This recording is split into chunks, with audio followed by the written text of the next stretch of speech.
Welcome all to a special RGN episode where we take an introductory look at Blackdawn Technomage for the Commodore AGA Amiga. The backstory to the game follows the events of a previous Blackdawn game, where following his survival from base DS-97, Space Scout Bren is driven into paranoia, finding protective solitude on a small moon, but at the cost of wiping out the local inhabitants. You have been hired to enact revenge on behalf of the relatives of the fallen. Before the action begins, you get to select the characteristics of your player. We are given the choice of a fighter, who specialises in melee combat, a sniper, who is an expert in things with guns, and a technomage, who can use magic cast from the power of their own mind. If you're not happy with the stats assigned to your character, you can re-roll until you obtain the stats that are more to your liking.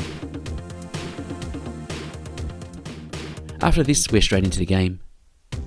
Looking at the game interface, I'm glad to see that Technomage includes an auto map from the outset. Navigation can be done via the on-screen movement controls, or you can use the keyboard. Underneath the main game window, we can find your health points and your supernatural mana points. Okay, let's get moving along. If you played Blackdawn Rebirth, then controlling Technomage is going to feel quite familiar. Just like Rebirth, Technomage is very much an exploration style sci-fi RPG. There are plenty of information panels to read, doorways to access, and lots of items to discover. When you locate an item, simply click on it to pick it up, and then right click on the main window to enter the inventory screen.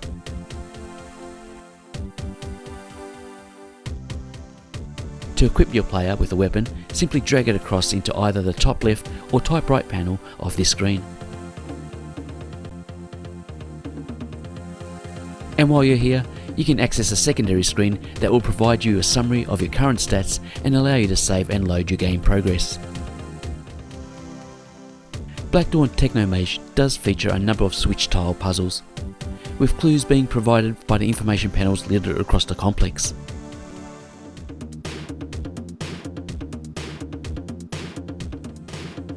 Progress is reliant on you locating hidden access cards in order to unlock doors.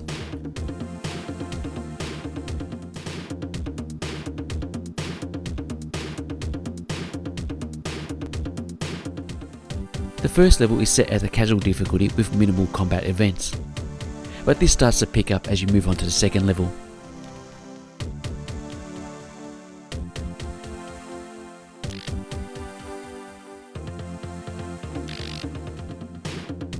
Combat is a simple matter of using the right mouse button, and then it's up to the dice roll mechanic to determine whether your attacks are successful.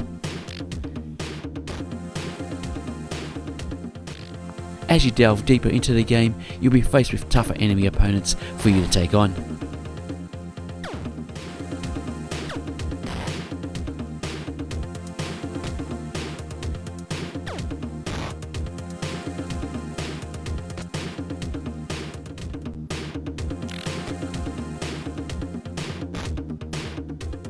I've been fully immersing myself playing through the early part of Blackdawn Technomage.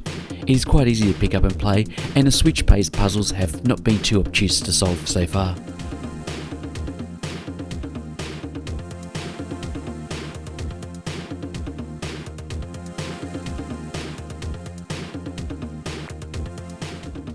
If you had fun playing Blackdawn Rebirth, then I'd suggest that Blackdawn Technomage will be more enjoyable due to its more lenient difficulty setting, the inclusion of the auto map from the start, and a hypnotic in-game music soundtrack.